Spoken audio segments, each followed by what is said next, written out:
Yang ini yang diributkan ini yang mungkin Pak Mahfud ini yang bertanggung jawab ini ya. Ya nanti itu ditagih oleh masyarakat, ya.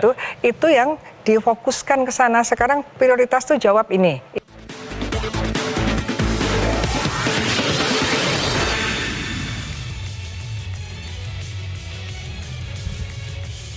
Terima kasih Anda masih bersama kami. Kita di bagian akhir dari diskusi kita malam ini, Pak Wamen, untuk memastikan bahwa bersih-bersih ini benar-benar terjadi dan tuntas, Pak, supaya kita semua masyarakat percaya.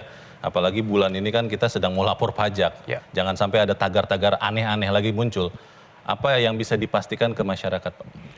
Satu, kalau kita lihat apa yang sudah terjadi beberapa minggu terakhir ini ya, sejak kasus kekerasan itu, lalu kemudian berkembang 1, 2, 3, 4 nama, kita kan menunjukkan, Kementerian Keuangan itu menunjukkan kami mengambil posisi aktif dan kita reaktif. Kita aktif dan kita melakukan koreksi. Ya. Jadi kita umumkan yang dianggap sebagai ya, RAT kita umumkan dari hari pertama Jumat itu yang Ibu Menteri melakukan press conference dari ketika beliau sedang mengikuti G20, itu kita langsung tunjukkan kami aktif dan korektif. Kemudian muncul nama-nama baru yang sampai sekarang termasuk yang diperiksa KPK hari ini kita umumkan, ED kita umumkan, copot, periksa. Supaya tidak mengganggu pemeriksaan, bebas tugas dulu, copot dulu. Kemudian sekarang juga kita lakukan. Nah, kita akan melakukan ini secara konsisten. Ya, kalau ada informasi yang lain, tentu pasti kita lakukan dengan konsisten. Kami juga secara internal melakukan review terhadap sistem kita. Kita selalu bilang Kementerian Keuangan itu punya 3 lines of defense. Line pertama adalah manajemen kantor. Cerita di kantor itu pasti aja ada. Selalu ada yang bercerita mengenai, oh tadi dia datang pakai ini, tadi dia datang pakai baju ini, tadi dia datang pakai, oh keluarganya seperti ini. Bocor lah ya kalau memang ada yang banyak sekali cerita, banyak sekali gosip, banyak sekali gibah, itu harus jadi informasi. Ini kita harus cari caranya. Dan kita harus lakukan di tingkat kantor. Itu satu layer pertama. Layer kedua adalah di tiap unit eselon 1 kita memiliki yang namanya unit kepatuhan internal.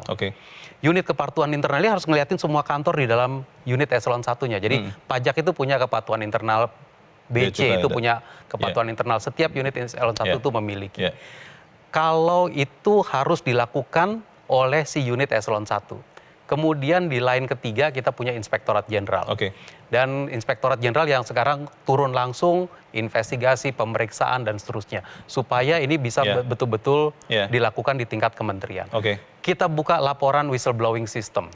Laporannya ada dan dari situ kita juga udah pernah menunjukkan statistik berapa laporan masuk dan berapa yang tindakan hukuman disiplin yang kita lakukan. Pak Wamen, kalau menghilangkan tatap muka antara petugas pajak, kalau contohnya DJP, dengan wajib pajak, itu bisa tidak sih dilakukan supaya meminimalkan kong-kali-kong ini, Pak? Bisa dimaksimalkan. Ya. Jadi tatap muka itu bisa dimaksimalkan. Data bisa diberikan secara elektronik. Data, makanya saya sekarang himbau. Beberapa BUMN sudah bersedia mengkonek data transaksi dia dengan sistem Ditjen Pajak. Data transaksi itu connect. Nggak perlu lagi ketemu dengan petugas pajak. BUMN tertentu yang sudah connect seperti ini tidak lagi harus perlu bikin daftar, lalu kemudian nanya, kemudian konsultasi tatap muka. Data masuk lewat sistem aja. Dan kemudian bisa kita buatkan formulir-formulir pajak yang isinya itu berbasiskan transaksi yang udah ada di sistem. Jadi nggak perlu lagi kemudian tatap muka langsung. Ini bisa kita maksimalkan. Dan ini dilakukan oleh teman-teman pajak. Dan kita akan liatin semaksimal mungkin interaksi yang dilakukan lewat sistem yang berinteraksi. Terima kasih Pak Wamen. Pak Yunus, kalau melihat PPATK bertindak dengan harusnya cepat dan akurat, ke depan seperti apa Pak yang harus dilakukan? Kalau memang misalnya laporan hasil analisis sudah diberikan ke aparat penegak hukum, tidak di follow up, bukankah ada mekanisme untuk memaksa penegak hukum memfollow up LHKPN atau LHA itu, Pak? Jadi kalau PTK memberikan LHA dan LHP, LHP kalau disertai pemeriksaan di lapangan. Oke. Di dalam setiap dokumen yang dikirimkan ada satu lembar feedback namanya, yang harus diisi oleh penerima. Mungkin Pak Wawan pernah lihat ya, lembar feedbacknya harus diisi, diapain tuh laporan. Yang menerima ini penegak hukum dan instansi terkait? Instansi, siapa aja yang menerima, Oke. ada lembaran feedback. Termasuk penegak hukum ya? Apalagi penegak hukum. KPK? Iya, apalagi di situ ada lembar terakhir feedback ya. Oke. Nah ini harus diisi, dikasih tahu apa yang dilakukan. Selama ini diisi tidak Pak? Ya terakhir ya banyak, saya lihat banyak diisi ya. Mulai diisi? Ya zaman saya nggak begitu banyak. Gitu. Terus yang kedua ini, Oke. PPATK sesuai dengan undang-undang pasal 44 bisa menanyakan, mempertanyakan, menagih instansi penerima itu bagaimana perkembangan kasus yang ada. Ya. Kalau saya dulu biasanya statistik pelaporan itu saya kasih ke media tanpa menyebut nama dan pelapornya. Sekian loh saya udah lapor ke polisi. Nanti tinggal wartawan menagih. Dan kalau dalam hal sangat penting saya datangi Kapolri Jaksa Agung, saya datangi, Pak, laporan saya sudah segini, gimana progresnya? Nah itu ternyata dengan berbagai pendekatan itu hasilnya lumayan. Bisa efektif ya? Ya lumayan. Bu Yanti, LHKPN itu kan kalau tidak ditindaklanjuti aparat penegak hukum, tidak ada sanksi pidananya Bu. Itu perlu tidak dibuat mekanisme undang-undang atau apa yang memaksa penegak hukum untuk memfollow up LHKPN itu supaya kemudian tidak ada lagi RAT berikut di Kementerian Keuangan atau di lembaga yang lain? Kalau kewajiban pelaporan ya tidak bisa ya dipidana. Barang siapa tidak melaporkan dipidana, kita terlalu overkriminalisasi. Maksud saya penegak hukum untuk menindaklanjuti LHKPN itu. Iya, jadi nanti termasuk yang penegak hukumnya dan termasuk yang punya LHKPN itu kan didalami. Kalau nanti ketemu pidananya kan dia dapat pidana itu dari situ, dari undang-undang korupsinya dia akan dapat pidana. Ketika dia gunakan uangnya dapat TPPU, jadi udah cukup kan sebetulnya begitu. Tinggal sekarang seperti yang dikatakan Pak Ali bahwa akan dalami. Maksud saya gini, bukan semuanya LHKPN, sekarang kan banyak sekali ya, 2008 Februari atau Maret lah. Itu kan sampai Maret mulai dari 31 Desember kan. Nah itu, tetapi yang ini yang diributkan ini yang mungkin Pak Mahfud ini yang bertanggung jawab ini ya. Itu ditagih oleh masyarakat, itu yang difokuskan ke sana. Sekarang prioritas tuh jawab ini bagaimana gitu ya. Ini jadi tidak ada lagi random di sini. Ini langsung fokus ke sini. Kemungkinan mudah-mudahan hanya itu. Jadi kita bukan lagi mencari bahwa kalau random tuh hanya 2%, yang lain masih bagus. Kali ini tidak. Kita mencari yang salah siapa sih ini? Ada enggak? Itu yang akan kita lakukan untuk mengembalikan kepercayaan masyarakat kepada Kementerian Keuangan dan kepada pemerintah. Ini belum lagi nanti mungkin kementerian lain juga kan, penegak hukumnya juga. Kalau ini terlalu banyak ya dibagi 3, apakah polisi, jaksa dan KPK. Tentu penegak hukum ini dibersihkan dulu, baru mereka melakukan pendalaman terhadap berapa yang sudah disebutkan itu akan lumayan lah yang kepercayaan terkikis itu bisa kembali lagi. Iya. Terima kasih Bu Yanti. Mas Ali, KPK kan melihat kasus ini tentunya juga momentum untuk memperbaiki sistem pencegahan tentunya. Apa yang sudah dan akan dilakukan KPK, Mas Ali? Iya betul, saya kira ini menjadi momentum yang tepat ya. Kalau kemudian dari sisi pencegahan kan salah satu area fokus KPK di pelayanan dan lain-lain yang ujungnya juga misalnya di perpajakan ya. Tetapi justru kemudian yang terpenting adalah supporting di dalam upaya pemberantasan korupsi ini menjadi penting. Ya kalau hari ini tadi di pemberitaan cukup menarik, DPR dan pemerintah akan segera mensahkan rancangan undang-undang perampasan aset. Ini kan justru kemudian sebuah kemajuan yang penting, begitu kan?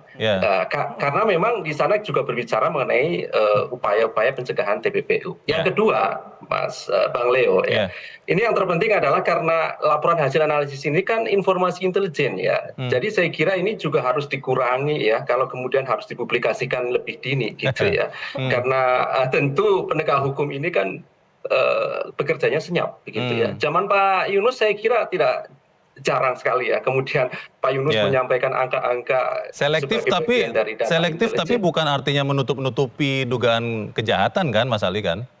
Oh iya, harus transparansi harus dilakukan di dalam upaya-upaya itu. Iya. Tetapi kemudian kalau melempar isu angka-angka seperti ini kan justru kemudian jadi miskomunikasi dan bagi penegak hukum kan justru mempersulit begitu. Ya, Kalau agregat mungkin masih oke lah. agregat secara Tapi keseluruhan, bukan agregat kasus per artinya kasus ya. Jangan nyebut orang, Baik. jangan nyebut lapor. Mas Ali, jangan nyebut memang instansi. bukan hanya di soal kejahatan pencucian uang ataupun kejahatan asal yang terkait Kementerian Keuangan ini. Tapi terpikir tidak Mas, kalau kemudian untuk membuat efek jera bagi calon koruptor atau calon orang yang kong kali kong yang lain, KPK menuntut hukuman mati saja kepada orang-orang yang melakukan kejahatan seperti ini. Terpikir tidak itu oleh KPK, Mas Ali? Ya justru kemudian kan begini ya. Optimalisasi dalam perampasan aset itu justru lebih penting bagi Lebih KPK. efektif, Ya. oke. Lebih efektif dan penting daripada kemudian penghukuman Baik. pemenjaraan. Karena hasil kajian KPK juga banyak persoalan Oke. urusan pempenjaraan kita. Ya, Oke. gitu. Sehingga salah satu instrumen TPPU dan perampasan aset justru menjadi penting untuk mengoptimalkan upaya-upaya perampasan aset dari hasil yang dinikmati oleh para koruptor. Baik, terima kasih Mas Ali. Terakhir saya ingin ke Pak Wamen lagi. Bersih-bersih Kementerian Keuangan ini, Pak Wamen, ada schedule-nya tidak? Ada timetable-nya? Ada ukuran untuk mengukur lagi kepercayaan masyarakat karena percaya bahwa Kementerian Keuangan sudah kembali bersih? Tugas Kementerian Keuangan itu kan luar biasa besar sebagai institusi ya. Ya. Jaga keuangan negara, mengelola keuangan negara. Artinya kita mengumpulkan pajak, mengumpulkan penerimaan. Pajak kepabeanan, penerimaan negara bukan pajak, cukai. Kita menata kelolakan belanja negara Yeah. supaya sesuai dengan tata kelola yang baik. Kemudian kita juga melihat seluruh pembiayaan dan seluruh APBN yang kita selalu secara rutin tiap bulan, tadi sore kami laporkan untuk situasi bulan Februari. Yeah. Ini adalah mencari lagi kepercayaan masyarakat lewat berbagai macam cara. Kami aktif dan kami melakukan koreksi. Kita di tahap-tahap awal langsung mengumumkan. Yeah. Kita menindaklanjuti yang ada di dalam wewenang kami sampai dengan tingkat administrasi kepegawaian. Oke. Kita tegakkan disiplinnya. Termasuk hadir ke tempat ini ya Pak Wamen? Termasuk saya hadir diundang Bang Leo, Economic jadi kita Challenges, hadir. Kemudian kita terus melakukan tugas kita. Kami akan tetap mengumpulkan pajak, kami akan tetap mengumpulkan penerimaan, karena itu Baik. tugas negara. Baik. Kita mengharapkan kepercayaan masyarakat, kami akan coba tunjukkan dengan mengelola keuangan negara yang baik. Oke. Mengelola keuangan negara itu harus dilakukan dengan prudent, dan mengelola keuangan negara itu dilakukan oleh pengelola yang Baik. perilakunya baik. Baik. Ini yang akan kita terus dalami ke dalam Kementerian Keuangan. Baik. Jadi kita melakukan semua yang kita harus lakukan, Oke. bukan korupsi di Kementerian Keuangannya sendiri Ya. yang penting, Baik. tetapi kita lakukan terus ke dalam pembersihan ini. Terima kasih Pak Wamen, dan kita doakan semoga bersih-bersih Kementerian Keuangan ini bisa berhasil. Saya berterima kasih kepada para narasumber yang hadir. Saya Leonard Samosir, semoga Economic Challenges berguna untuk Anda. Selamat malam, sampai jumpa.